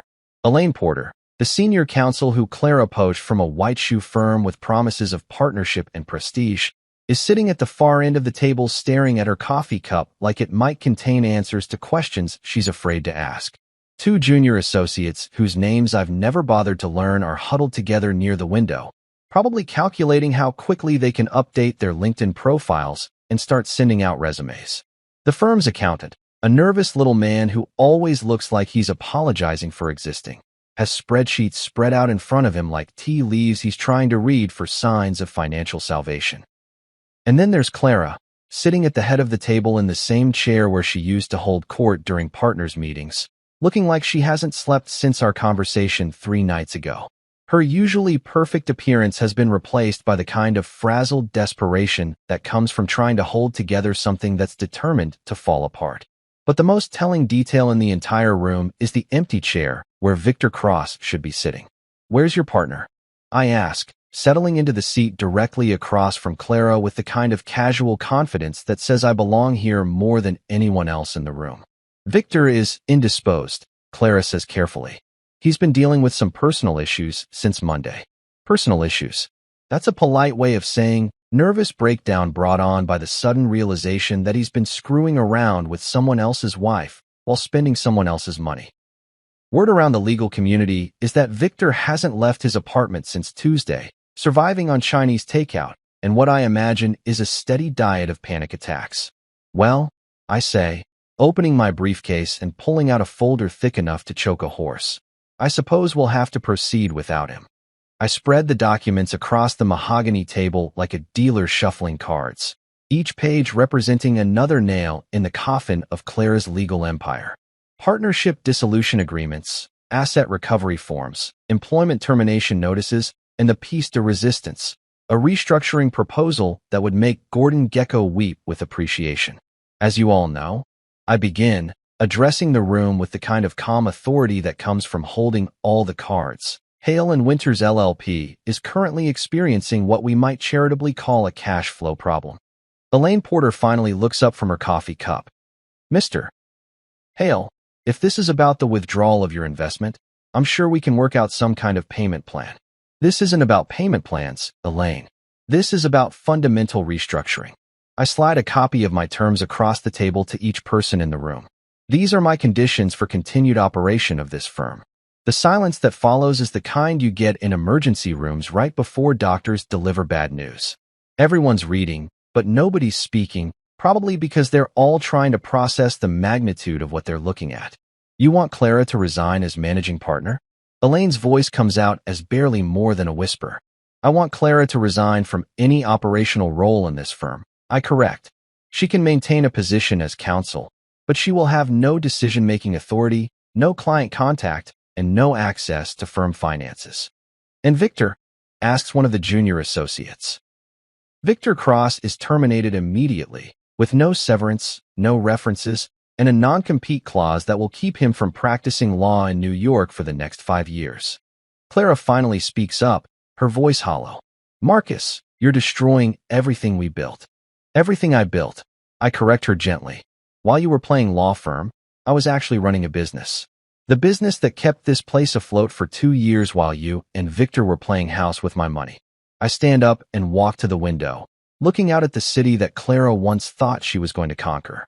My $20 million will be repaid in structured installments over the next 10 years, with interest. I will assume 2 permanent board seats, including the position of Financial Oversight Director with veto power over any expenditure exceeding $10,000. That's essentially a hostile takeover, Elaine stammers. No, I turn back to face the room, and for the first time since this whole thing started, I let them see exactly how much I've enjoyed watching their little empire crumble. A hostile takeover is when someone steals your company. This is what happens when you bite the hand that feeds you and discover it has very sharp teeth. Clara's hands are shaking as she picks up the pen I've placed in front of her. If I sign this, I'll be nothing more than an employee in my own firm. Your firm? I walk back to the table and lean down so that my face is level with hers. Clara, this stopped being your firm the moment you decided to serve me divorce papers at a party I paid for. What you're looking at now is the Marcus Hale version of a settlement offer. She stares at the signature line for what feels like an eternity, probably running through all the alternatives in her mind. Fight me in court with lawyers she can't afford? Try to start over somewhere else with a reputation that's been nuked from orbit? Declare bankruptcy and watch 20 years of legal career go down the drain? When she finally signs her name, the pen scratches across the paper like fingernails on a chalkboard. One by one, the other partners sign their copies, each signature another step in what history will probably remember as the most efficient corporate coup in Manhattan legal history. As I'm packing up my briefcase, Elaine Porter clears her throat. Mr. Hale, what happens to the rest of us? You keep your jobs, I say simply. You keep your salaries. You keep your benefits. The only thing that changes is that this firm will now be run by someone who actually knows how to run a business. I'm almost to the door when Clara's voice stops me. Marcus, she says, her voice barely audible. Was this always the plan? Even from the beginning? I turn back and look at her one last time. This woman I was married to for 8 years, who I trusted with my money and my heart, who I watched build her dreams on the foundation of my bank account before she decided she didn't need the foundation anymore. No, Clara, I tell her honestly. The plan was to love you and support your dreams and grow old together. But plans change when people do stupid things. I close the door behind me with a soft click, leaving behind the wreckage of Clara's empire and the birth of something entirely new. Outside on the street, I pull out my phone and dial my accountant. Jameson? It's Marcus. Yes, it went exactly as planned. Start the paperwork for the restructuring. And Jameson? Make sure the new letterhead reads, Hale Legal Partners. I think it has a nice ring to it. 2 weeks after I basically nuked my wife's legal empire from orbit, I find myself standing in front of a converted townhouse in Brooklyn that looks like it's been through more battles than a Civil War battlefield. The paint is peeling, the front steps are cracked, and there's a fire escape that probably violates about 17 building codes. But something about this place feels more real than all the marble and mahogany I've been dealing with lately. This is where the magic happens, apparently. Phoenix Legal Collective, a name that would make corporate lawyers laugh until they cried, but somehow fits perfectly with the scrappy energy radiating from this building like heat from a furnace. I'm here because my lawyer, Patricia Wells, mentioned something about opportunities in emerging legal markets during our post-coup celebration dinner last week. What she actually meant was, there's this crazy young lawyer in Brooklyn who's making the big firms nervous, and maybe you should check her out before someone else does. The reception area looks like it was decorated by someone who shopped exclusively at garage sales and IKEA's bargain bin. Mismatched chairs, a coffee table that's probably older than most of the staff, and walls covered with newspaper clippings about cases they've won against corporations that could buy and sell this entire building without blinking. But here's the thing about Marcus Hale. I didn't get where I am by judging books by their covers.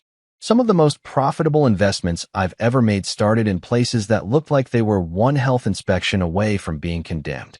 Mr. Hale, a voice calls from across the room, and I turn to see a woman who's probably young enough to be carded at restaurants, but carries herself with the kind of confidence that usually takes decades to develop. I'm Lydia Torres. Thank you for coming. Lydia Torres looks exactly like what you'd expect from someone running a legal collective in Brooklyn. Dark hair pulled back in a ponytail that says, "I don't have time for fancy styling." Jeans that have probably seen more courtrooms than some lawyers see in their entire careers, and eyes that burn with the kind of intensity you usually only find in people who've got something to prove to the world.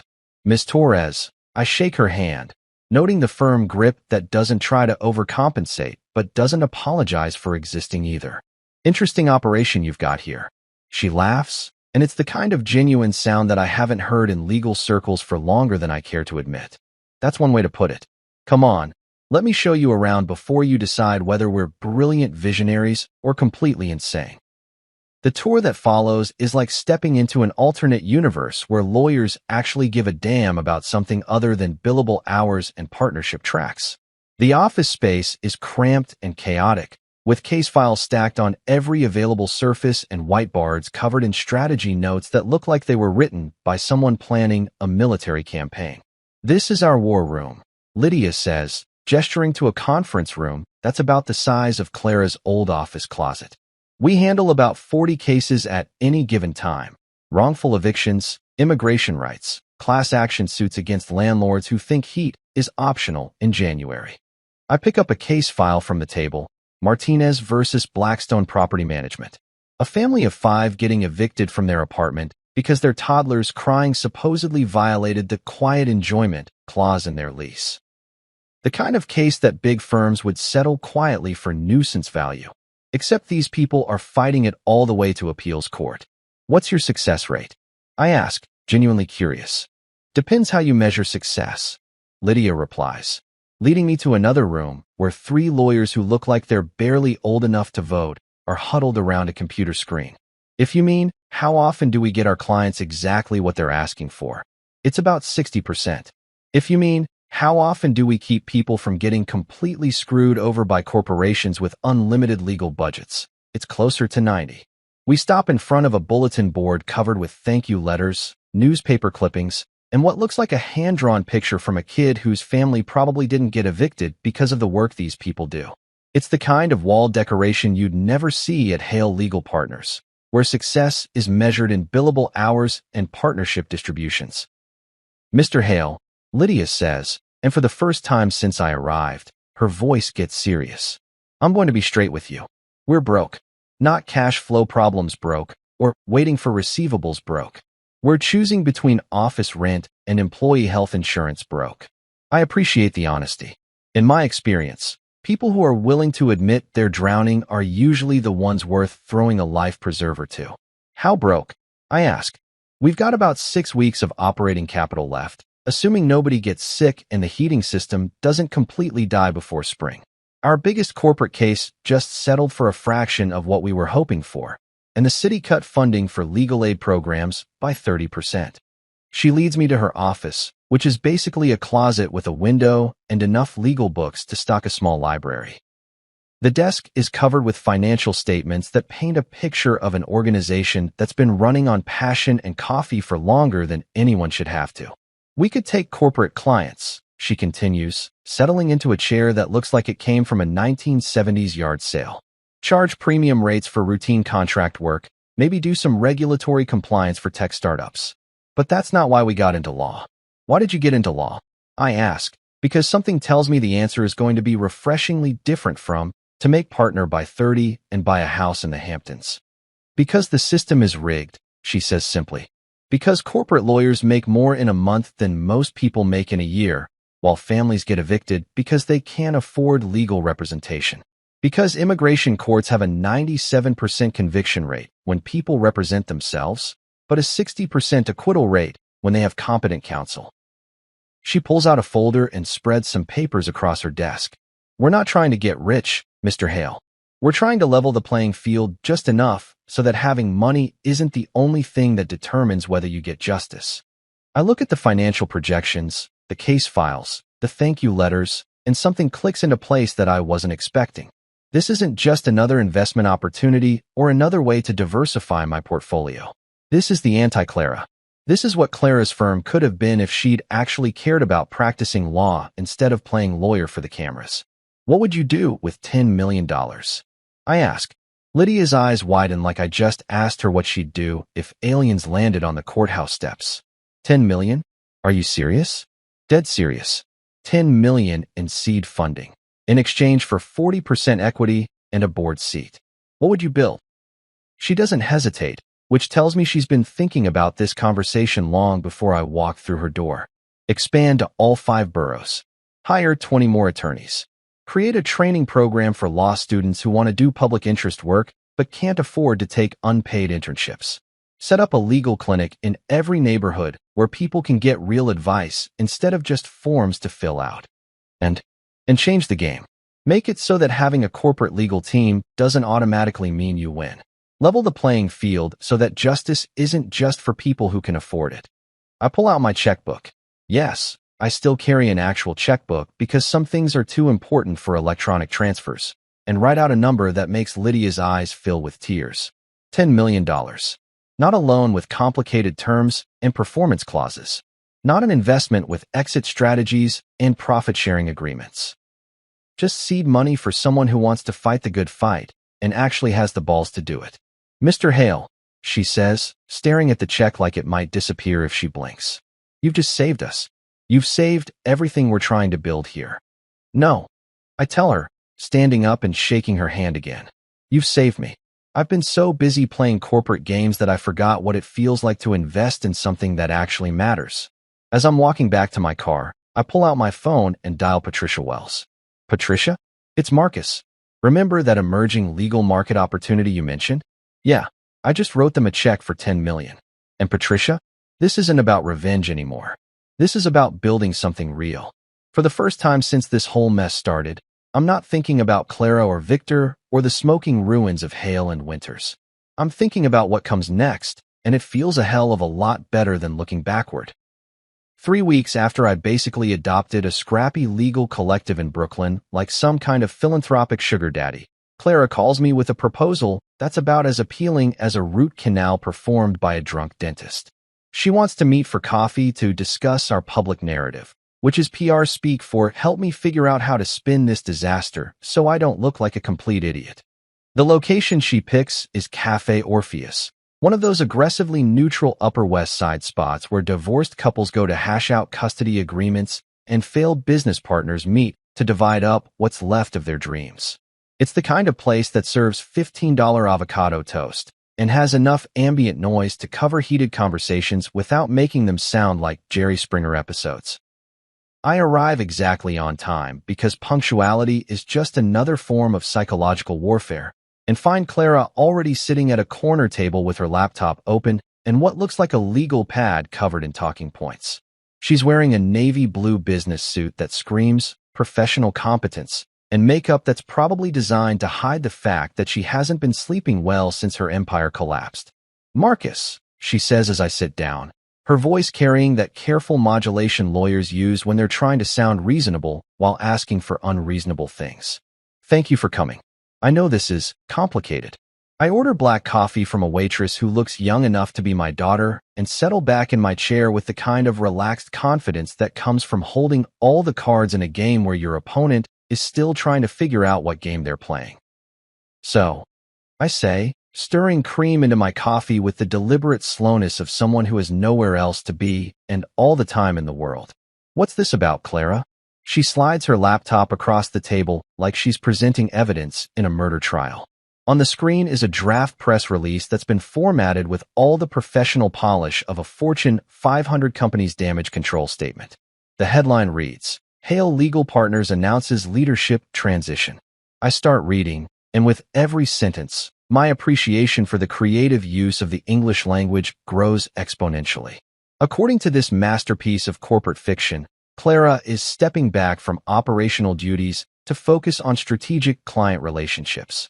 My acquisition of controlling interest in the firm is described as a planned transition to optimize operational efficiency.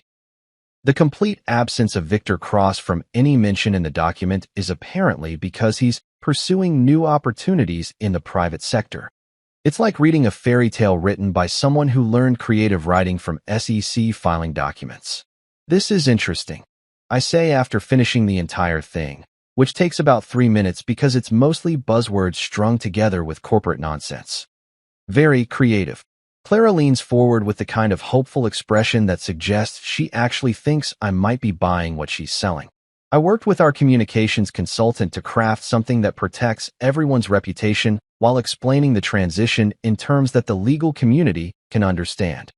Our communications consultant, I repeat slowly. You mean the same communications consultant who charged my company $20,000 to plan a launch party where you publicly divorced me? Her face flushes slightly, but she pushes forward like a lawyer who's already committed to a bad argument. Marcus, we both have reputations to protect. This statement allows us to move forward without unnecessary damage to either of our professional standing. I close the laptop and slide it back across the table. Clara, this reads like something a politician would release after getting caught embezzling campaign funds. It's 90% bullshit wrapped in 10% fancy vocabulary. It's a professional statement that. It's a lie. I interrupt her gently but firmly. Every single sentence in that document is designed to hide the truth instead of explaining it. You want to protect our reputations? Let's start by telling people what actually happened. She stares at me like I just suggested we take out a full-page ad in the New York Times admitting to war crimes. You want me to tell the truth? The actual truth. Crazy concept, I know. But yes, I want you to tell the truth. For the next 2 hours, we sit in that cafe rewriting Clara's fairy tale into something that resembles actual journalism. It's like performing surgery on a piece of creative writing, cutting away all the corporate speak and media training until what's left is raw, honest, and probably more devastating than anything I could have written myself. The first draft Clara produces is still mostly garbage, but it's garbage that's moving in the right direction. Instead of stepping back from operational duties, she writes, resigning from leadership positions. Instead of planned transition, she admits to financial restructuring following the withdrawal of major investment. But it's still not enough. Try again, I tell her, handing back her laptop after deleting half of what she's written. This time, pretend you're explaining it to your father. Judge Winters doesn't do corporate speak, Clara. He does facts. The mention of her father hits like a slap across the face. Judge Robert Winters is old-school judiciary, the kind of man who believes that words should mean what they say and say what they mean.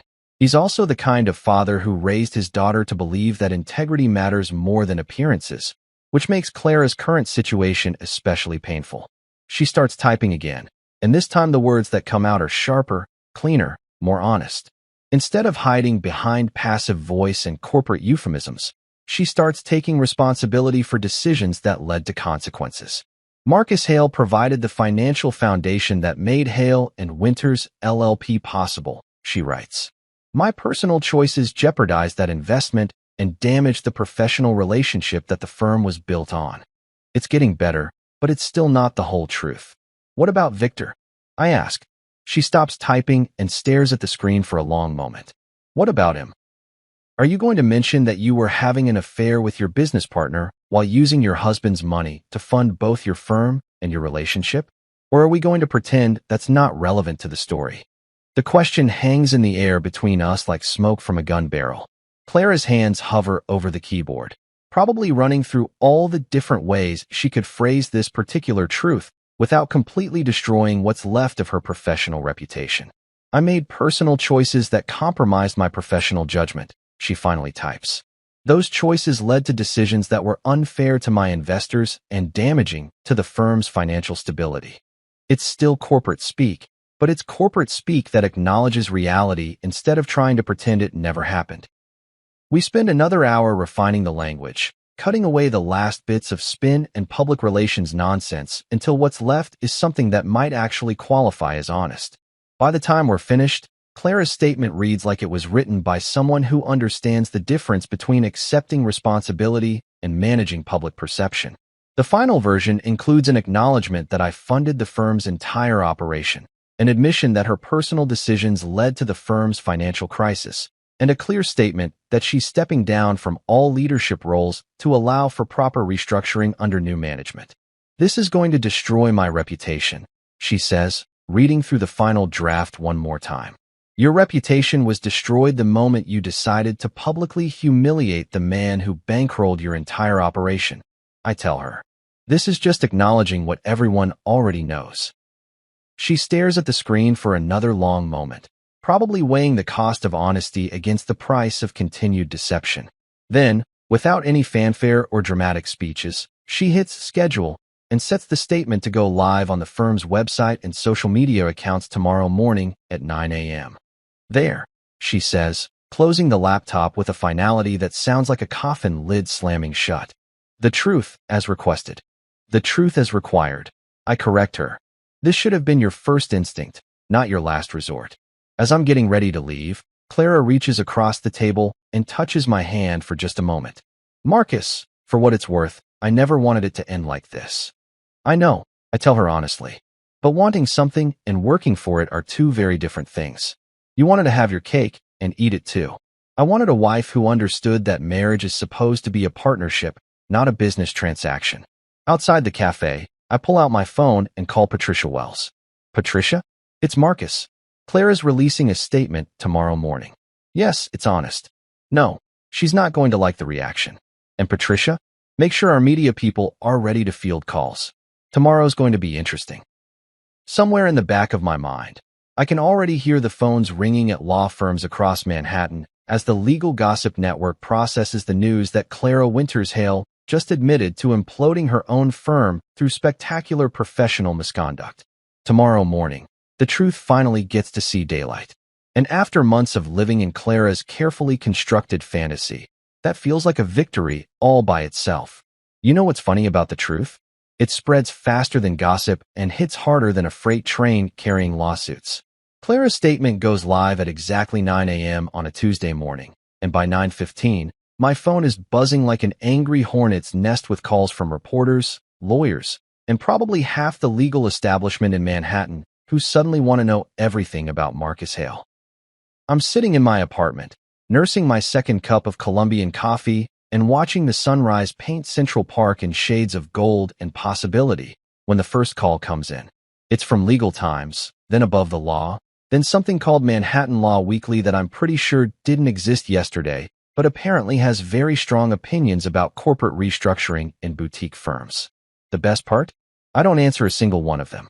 Instead, I pour myself another cup of coffee and settle in to watch the digital wildfire spread across social media like spilled gasoline meeting a lit cigarette. LinkedIn explodes with hot takes from lawyers who want everyone to know they saw this coming all along. Twitter becomes a battlefield between people who think Clara got what she deserved and people who think I'm some kind of corporate monster for pulling my own money out of a business run by people who betrayed me. By noon, the story has made it to the front page of the New York Law Journal with a headline that reads, Power Couple's Public Divorce Exposes Law Firm Financial Crisis. The article includes quotes from sources close to the situation who apparently have very detailed knowledge of my personal finances and very strong opinions about my character. But here's the thing about being Marcus Hale. When you've already won the war, watching people argue about the battle tactics is just entertainment. The real fun starts around 2 p.m. when my email inbox begins filling up with opportunities that would have seemed impossible just 6 months ago. Columbia Law School wants me to guest lecture on entrepreneurial finance in legal startups. The New York State Bar Association is asking if I'd be interested in serving on their ethics committee, which is either ironic or perfectly appropriate, depending on your perspective. 3 different nonprofit organizations want to discuss potential partnerships, and someone from the mayor's office is asking if I'd consider joining an advisory board on small business development. It's like watching your reputation get rebuilt in real time, except this time it's being built on a foundation of honesty instead of carefully managed public relations. The most interesting call comes from Dr. Eleanor Hartwell at NYU's Business School, who wants to know if I'd be willing to participate in a case study about financial accountability in professional services partnerships. Apparently, my systematic dismantling of Clara's empire is being taught as an example of how to protect investment interests when personal relationships go sideways. I'm famous, but for all the right reasons this time. Around 4 p.m., I decide to escape the chaos and take a walk through Central Park. It's one of those perfect October afternoons when the leaves are just starting to turn and the air has that crisp quality that makes you grateful to be alive in New York City. I'm walking past the Shakespeare Garden, thinking about nothing more complicated than whether to grab dinner at that Italian place I like, when my phone buzzes with a text from Patricia Wells. Victor Cross just posted on LinkedIn. You should probably see this. I find a bench and pull up Victor's profile, which now features a lengthy post that reads like a suicide note written by someone who learned creative writing from corporate legal documents. He's apparently taking time to reassess career priorities and exploring opportunities outside the traditional legal framework. It's the kind of language people use when they're unemployed but too proud to admit it. The comments section is a bloodbath of former colleagues offering hollow sympathy while probably updating their contact lists to remove his information. It's professional death by 1,000 cuts, and I'd almost feel sorry for him if he hadn't spent 2 years screwing my wife while spending my money. By the time I get home, there are 17 voicemails waiting for me, including one from Judge Robert Winters that simply says, "Marcus, call me when you get a chance. We should talk." Clara's father has always been a straight shooter, the kind of man who doesn't waste words or time on pleasantries when there's serious business to discuss. I call him back immediately, because ignoring Judge Winters is the kind of mistake that follows you around for the rest of your life. "Marcus," he answers on the first ring. I read Clara's statement. I also read the coverage in the legal press. "Are you doing okay?" It's such a simple question, but coming from him, it carries the weight of genuine concern. Judge Winters watched his daughter destroy her marriage and her career, and somehow he's asking if I'm okay. "I'm better than I've been in years, Judge," I tell him honestly. "Thank you for asking." "Good. That's good." There's a pause, and I can hear him choosing his words carefully. "Marcus, I want you to know that what Clara did, the way she handled this situation, that's not how I raised her. That's not the kind of person I thought she was. People change, Judge. Sometimes they show you who they really were all along. Maybe so, but I want you to know that you handled this with more class than most men would have shown. You could have destroyed her completely, and you didn't." After I hang up, I realize that Judge Winters is right. I could have destroyed Clara completely. I could have made sure she never practiced law again. Could have turned her into a cautionary tale that law students study for decades. Instead, I gave her a chance to rebuild, albeit on a much smaller scale and with a much clearer understanding of how the world actually works. Maybe that makes me a better man than I thought I was. Or maybe it just makes me someone who's learned the difference between justice and revenge. That evening, I'm getting ready for dinner when my doorman calls up to announce that I have a visitor. Dr. Camille Rhodes from Columbia Law School, sir. Says she has an appointment. I don't remember scheduling any appointments, but something about the name sounds familiar. It takes me a moment to place it. She's the ethics professor who was quoted in one of the articles about Clara's statement, talking about fiduciary responsibility in professional partnerships. Dr. Camille Rhodes turns out to be a woman in her early 40s with the kind of sharp intelligence that comes through in everything from her handshake to the way she looks around my apartment like she's cataloging details for future reference. She's wearing jeans and a Columbia sweatshirt, which suggests this isn't a formal business call. "Mr. Hale," she says, settling into the chair across from my couch like she belongs there. "I hope you don't mind the unscheduled visit.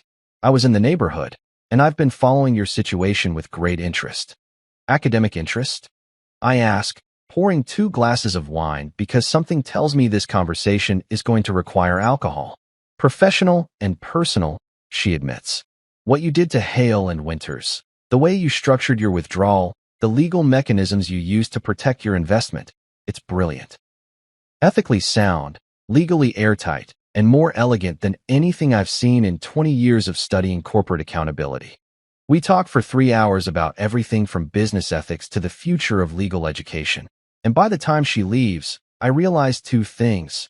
First, that I haven't had a conversation this intellectually stimulating since before Clara and I got married. And second, that Dr. Camille Rhodes has the kind of smile that makes you want to figure out what makes her laugh. As I'm cleaning up the wine glasses, I catch myself smiling for no particular reason except that for the first time in years, the future feels like something worth looking forward to instead of something to survive. Tomorrow, I start teaching a seminar at Columbia on entrepreneurial finance. Next week, I'm meeting with the Phoenix legal team to discuss expansion plans. And sometime soon, I might just ask Dr. Camille Rhodes if she'd like to continue our conversation over dinner. The war with Clara is over, and I won. But more importantly, I'm finally ready to start building something new. 6 months after the spectacular implosion of what used to be Clara's legal empire, I'm sitting in my new apartment on the Upper West Side, grading papers from my Columbia Law School seminar on entrepreneurial finance, when the FedEx courier shows up with a package that's about to close the final chapter of the Marcus Hale revenge story. The apartment is smaller than my old place. No marble countertops or floor-to-ceiling windows overlooking Central Park, but it gets sunlight.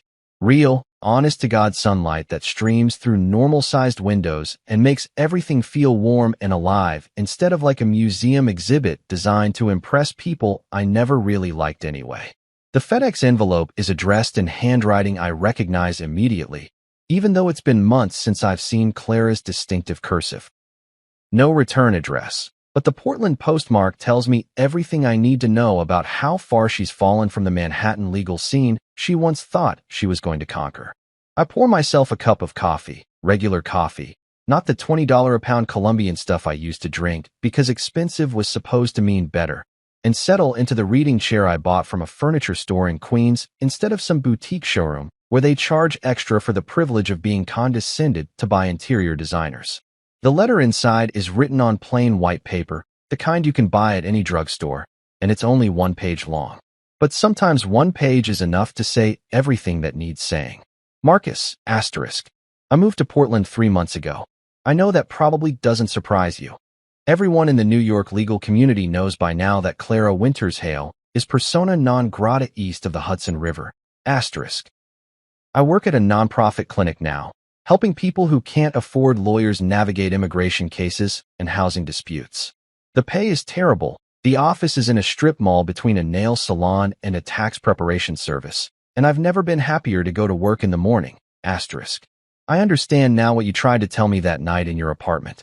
I understand the difference between being respected and being famous, between building something real and building something that looks good in legal trade publications, asterisk.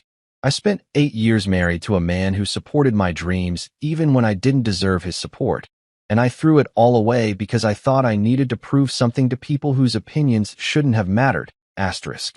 I know you probably don't want to hear from me. I know I have no right to ask for forgiveness or understanding or even acknowledgement that this letter exists. But I wanted you to know that I'm different now. Not better, necessarily, but different. Real, asterisk.